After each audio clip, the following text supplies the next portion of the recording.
sabemos, el CADE se está desarrollando en la ciudad imperial del Cusco y está nuestro compañero Lucho Claros en la zona para poder traernos mayor información desde la zona específicamente de Urubamba, esto con el presidente de la Asociación de Empresas Inmobiliarias del Perú. Lucho, ¿cómo estás? Buenas tardes.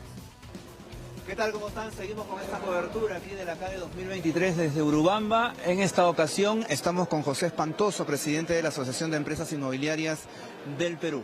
José, ¿cómo estás? Buenas noches. Gracias por estar aquí. Y gracias a ti, Lucho, por dar la oportunidad de estar con tus televidentes. Has tenido una participación importante aquí en CADE y en el tema, por ejemplo, de la cuestión de construcción, del sector inmobiliario puntualmente. ¿Cuáles son las propuestas más importantes que has compartido? Bueno, hoy día, para poner en contexto, hablamos un poco de los retos que tenemos como sector.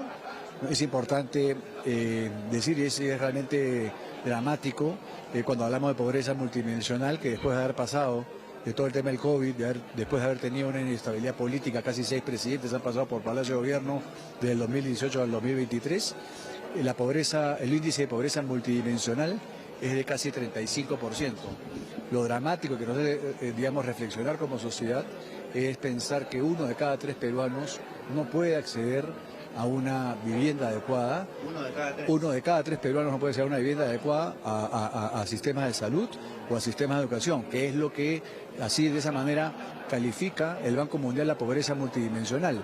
Y eso es algo que es una tarea pendiente. Por eso que nosotros postulamos que cuando entregamos las llaves de una casa, por ejemplo, del programa Techo Propio, cuando entregamos esas llaves a la familia, lo que le estamos dando es igualdad de oportunidades. Porque cuando tú le entregas la llave a esas personas, inmediatamente van a crecer en un ambiente donde tienen el agua el día 1, tienen saneamiento el día 1, electricidad el día 1. Además tienen colegios cercanos, tienen hospitales cercanos, el transporte ya no es un problema, ¿no? Y además los temas de seguridad que hoy día todos vivimos. Entonces, finalmente, cuando nosotros estamos entregando una vivienda, estamos dando calidad de vida a los peruanos, ¿no? Claro, un tema integral, ¿no? Y, digamos, siempre mencionamos, ¿no? Y se ha dicho aquí que el lema es el consenso entre el sector privado y el Estado, o las instituciones públicas, ¿no? En este caso, por ejemplo, ¿cuáles son los aspectos importantes que se tienen que generar para que esto fluya? Y en el caso, por ejemplo, leíamos de que hay una buena cantidad de proyectos inmobiliarios que están trabados, ¿no? En este caso con municipalidades. ¿Cómo analizas ese tema y cuáles son las cifras, si las puedes compartir? El primer tema es el tema de la confianza. Tú acabas de decir, es súper importante en la inversión privada establecer lazos de confianza.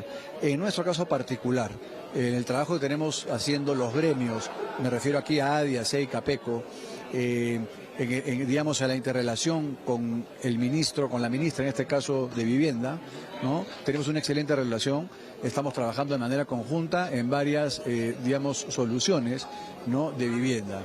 Como por ejemplo, una primera es tener una ley de financiamiento habitacional, de tal manera que se permita bajar la meta, ¿no es cierto?, establecer metas claras de cómo vamos a bajar el déficit habitacional, que hoy es de 1.8 millones de hogares que no acceden a una vivienda, de las cuales 500.000 es cuantitativo. Entonces tenemos que pasar de producir 40.000, 43.000 viviendas que hacemos anualmente a pasar 190.000 para en 10 años bajar esa brecha. Entonces hay que establecer metas, pero al costado tiene que también venir una política de incrementos de subsidios, correcto, para que la gente pueda acceder digamos, a estas viviendas. Esa es la primera propuesta concreta que hemos traído.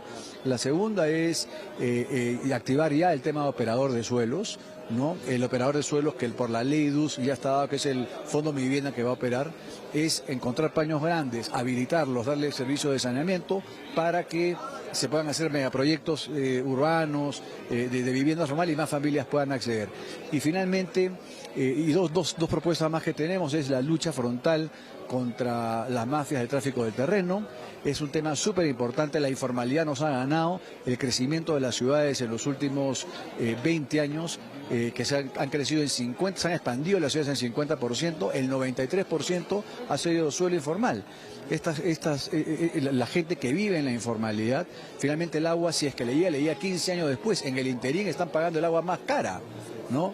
Y además no tienen títulos de propiedad. Entonces, por eso es importante el operador y finalmente hablar de los temas de vivienda asequible como propuesta final. Nosotros queremos poner la vivienda asequible como una política social de igual de importancia prioritaria, así como es la educación y como es la salud.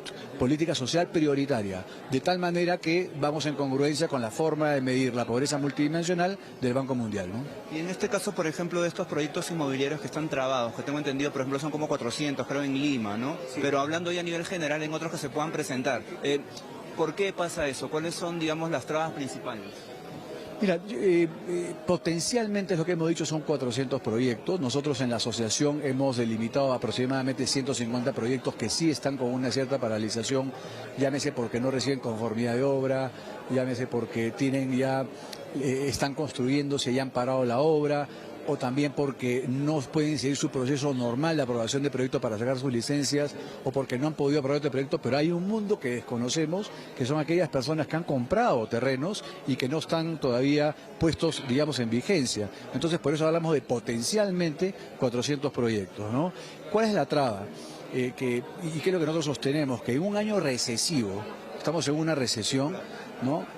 Nosotros estamos con los inmobiliarios, lo que buscamos en realidad en el desarrollo inmobiliario es predictibilidad, poder saber que podemos hacer inversiones donde tengamos autoridades que respeten la inversión privada. Y nosotros hemos notado que hay una corriente municipal que, sacando ordenanzas con las cuales nosotros, ni el ministerio y nadie está de acuerdo, están haciendo paralizaciones de estas obras. Entonces, la manera en que estamos combatiendo, estamos haciendo acciones conjuntas con el Fondo Mi Vivienda, con el Ministerio, porque hablamos de 5 municipalidades, cuando en realidad deberíamos hablar de las 1.800 localidades que existen en todo el país, que sí quieren hacer vivienda. Entonces, por eso que estamos llamando, en una iniciativa del Ministerio, a este Pacto por la Vivienda Asequible. El Pacto por la Vivienda Asequible, que es donde tenemos que juntarnos y pedirle a nuestros políticos, al Ministerio de Vivienda, al alcalde de Lima, que de una manera alturada, madura y política lleguen a consensos, y que a nosotros los inmobiliarios nos rayen la cancha de una manera, digamos, transparente, para saber dónde ponemos las inversiones. Si obviamente identificamos que hay ciertas municipalidades que van a molestar o van a poner trabas, pues la inversión inmobiliaria se irá a esas localidades donde si la quieran, y que normalmente en estas mesas de trabajo que hemos hecho con la Mancomunidad de Lima Norte, por ejemplo, encontramos una apertura total para recibir estas iniciativas, ¿no? Bien, José, muchísimas gracias por estos minutos y las reglas claras, como tú dices, ¿no? Entre el sector empresarial y, por supuesto, en este caso, los distintos tipos de gobierno, los gobiernos locales, en este caso en particular que estabas mencionando. Muchísimas gracias por esta entrevista. Bien, nosotros continuamos con esta cobertura especial en CADE 2023. Regresamos a estudios. Lucho, muchísimas gracias.